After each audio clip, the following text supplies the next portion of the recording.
Welcome to Democracy Now!, democracynow.org, the War and Peace Report. I'm Amy Goodman.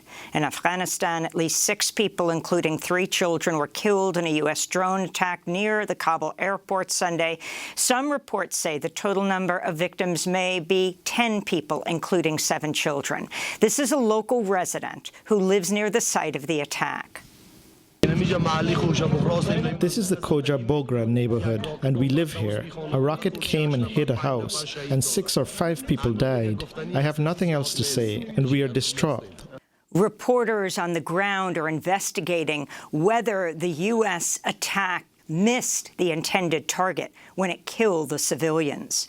It was the second airstrike by U.S. forces after Thursday's attack by ISIS-K, an archenemy of the Taliban, at the Kabul airport, which killed at least 175 people, including 13 U.S. soldiers. The U.S. military said it shot down rockets fired at the airport this morning, just one day ahead of its withdrawal deadline. On Saturday, the U.S. said it was ending military evacuations of Afghans after flying 117,000 people out of the country over 2 weeks. Hundreds of students and staff from the American university in Afghanistan who were waiting evacuation were reportedly turned away. The UN Security Council is holding another emergency meeting in New York today. Meanwhile, the UN's refugee agency is urging neighboring countries to keep their borders open, warning 500,000 people could flee Afghanistan between now and the end of the year. Over 500,000 Afghans have already been displaced by conflict since January. We'll have the latest on Afghanistan later in the broadcast with journalist and author Emran Feroz. Hurricane Ida roared ashore in Louisiana Sunday as the 5th strongest storm ever to hit the United States, bringing a 7-foot storm surge, 150-mile-per-hour winds, and up to 2 feet of rain to parts of the Gulf Coast. Over 1 million electricity customers, including the entire city of New Orleans, lost power. Officials warned it could be weeks before it's fully restored. President Joe Biden has declared a major disaster in Louisiana where at least 1 person is killed. That toll is expected to rise. Hundreds of thousands of residents were forced to evacuate over the weekend in the midst of Louisiana's deadliest COVID-19 surge of the pandemic. Louisiana Governor John Bel Edwards spoke Sunday as Ida approached. There is no doubt that the coming days and weeks are going to be extremely difficult for our state. And many, many people are going to be tested in ways that we can only imagine today.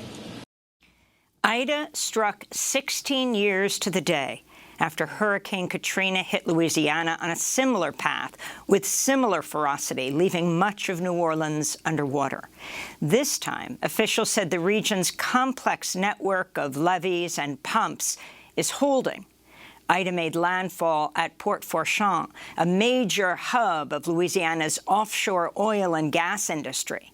The New Orleans Times-Picayune reports nearly 600 industrial sites with toxic chemicals were in the storm's path. Meanwhile, at least 1 person was killed and 7 went missing on Mexico's Pacific coast after Hurricane Nora made landfall Sunday as a Category 1 storm. After headlines, we'll go to the Gulf Coast for the latest.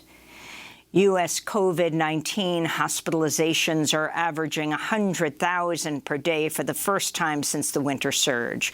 Southeast states warn they are running out of oxygen as the highly transmissible Delta variant continues to spread, especially in areas with low vaccination rates. A Florida judge has blocked Governor Ron DeSantis' rule banning schools from issuing mask mandates.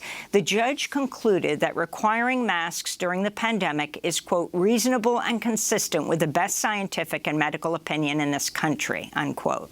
At least 10 school districts are already defying Governor DeSantis' order. In California, an unvaccinated COVID-positive teacher infected half her class of 24 elementary students after removing her mask for story time. The case study was published by the Centers for Disease Control and dates back to May. Meanwhile, A CDC-backed study says that without masks or regular testing, over 75% of unvaccinated children could be infected with the coronavirus in the first 3 months of back to school. With pediatric COVID cases surging, Dr. Anthony Fauci said Sunday he supports a vaccine mandate for school children, though for now, only students 12 and older are eligible to receive the shot. The Reverend Jesse Jackson was transferred to a rehabilitation facility after being hospitalized last week for COVID-19 treatment, but his wife Jacqueline was moved to the ICU for ongoing treatment. Unlike the Reverend, who was vaccinated at a public event in January, Jacqueline Jackson reportedly never received the vaccine because of a pre-existing condition. Conservative Florida radio host Mark Bernier has become the latest vaccine critic to die of COVID-19. He referred to himself on air as Mr. Anti-Vax. His death came just a week after Tennessee-based radio host Phil Valentine, another prominent vaccine critic, died of COVID-19. His brother said that he said from his deathbed that people should be vaccinated. Thousands marched in Washington, D.C. and in cities across the country Saturday, the 58th anniversary of the March on Washington, to demand the protection of voting rights. Demonstrators called out the onslaught of voter suppression bills around the country and called on lawmakers to end the filibuster to protect voting at the federal level. Latasha Brown, co-founder of Black Voters Matter, spoke at the Make Good Trouble rally in front of the Lincoln Memorial. This ain't just a moment for us to say how we gonna protest. This is the moment for us to really think about how we going to transform this nation. And the transformation starts with us, where we decide that all human beings deserve to be treated with dignity and respect. In southern Yemen, at least 30 soldiers were killed and 60 others injured Sunday after Houthi rebels fired missiles from a drone at a Saudi-led coalition airbase. The attack struck dozens of soldiers on morning military exercises. It came as UN-brokered peace talks between the Saudi-led coalition and the Houthis have stalled. Since 2015, Saudi-led coalition airstrikes in Yemen have killed nearly 1,500 civilians per year on average, a quarter of them children, while sparking the world's worst humanitarian crisis. Saudi Arabia is backed by the United States. Israel launched another round of air attacks on Gaza over the weekend. The military said it struck Hamas sites in response to incendiary balloons launched from the besieged territory. Meanwhile, as protests continue in Gaza, demanding an end to the Israeli blockade, Israeli forces again fired live rounds, tear gas, and stun grenades at crowds Saturday, injuring at least 11 people. In related news, Omar Hassan Abu al-Nil, a 12-year-old Palestinian child who was shot in the head by Israeli forces during a protest in Gaza last week, has died of his wounds. And in occupied Jerusalem, a 17-year-old Palestinian teen, identified as Ali Burkan, was killed this weekend when a wall collapsed on him while he was helping his neighbors who were forced by Israeli forces to demolish their home. Meanwhile, in the occupied West Bank, Israeli Defense Minister Benny Gantz met today with Palestinian Authority President Mahmoud Abbas in the first high-level encounter between Israeli and Palestinian leaders in a decade. In Nigeria, dozens of kidnapped children have been freed after about 3 months in captivity. They were part of a group of over 130 students abducted by gunmen from an Islamic seminary in northwest Nigeria in May. At least 6 students died in captivity. Another 15 escaped in June.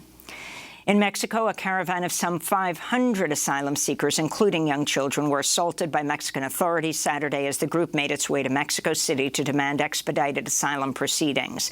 The caravan was mostly made up of people from Haiti, Central America, Cuba, and Colombia, who've been blocked from leaving the southern state of Chiapas while their cases are processed. This is an asylum seeker from Nicaragua. If we could live in our countries, we would not have come. If we were not oppressed, we would not have come from our countries. As you can see, most are young, poor people, people in need. We only want to work. In Britain, climate activists with Extinction Rebellion have been staging a series of daily actions to draw attention to the climate catastrophe. On Friday, demonstrators poured red paint symbolizing blood money on banks in London's financial district to call out their ties to the fossil fuel industry. On Sunday, activists rallied outside London's Science Museum to protest Shell's funding of the museum's exhibition about greenhouse gases. Elsewhere in London, Christian climate activists, including several clergy members, staged a protest inside St. Paul's Cathedral to demand the Church of England stop investing in fossil fuels.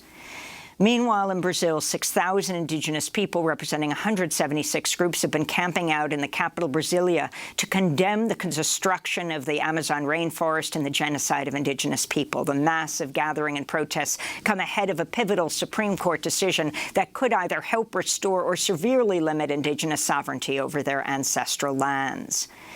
California officials have ordered evacuations for parts of Lake Tahoe Basin after gusty, dry winds pushed the Caldor fire toward heavily populated areas overnight.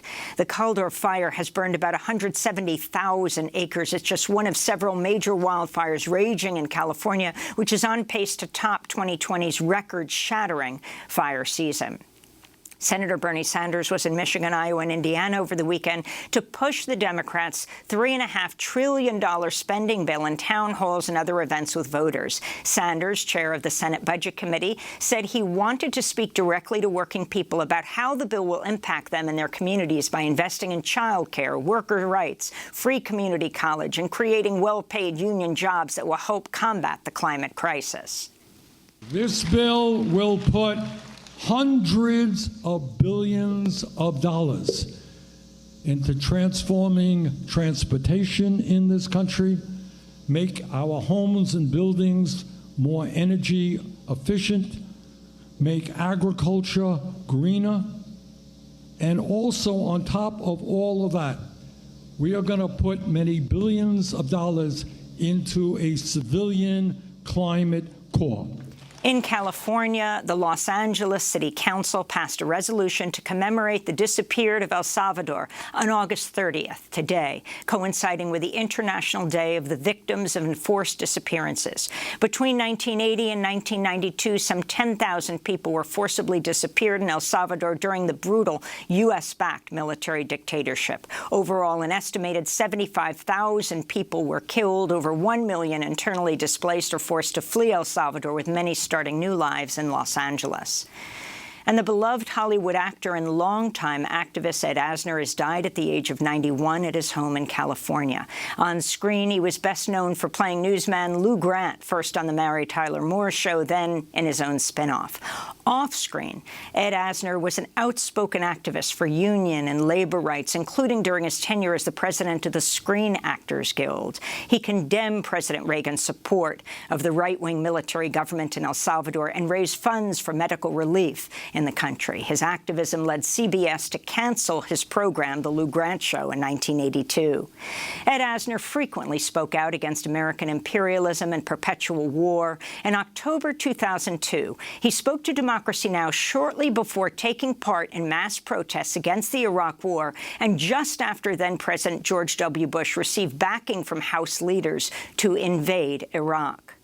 This is to demonstrate that these acts will not be done in our name. We do not sign on to these acts, such as a unilateral invasion of Iraq, and to the abrogation of civil liberties in this country, to pursue these warlike acts by this administration.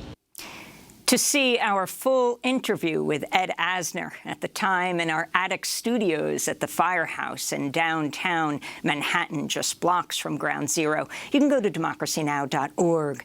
Ed Asner has died at the age of 91.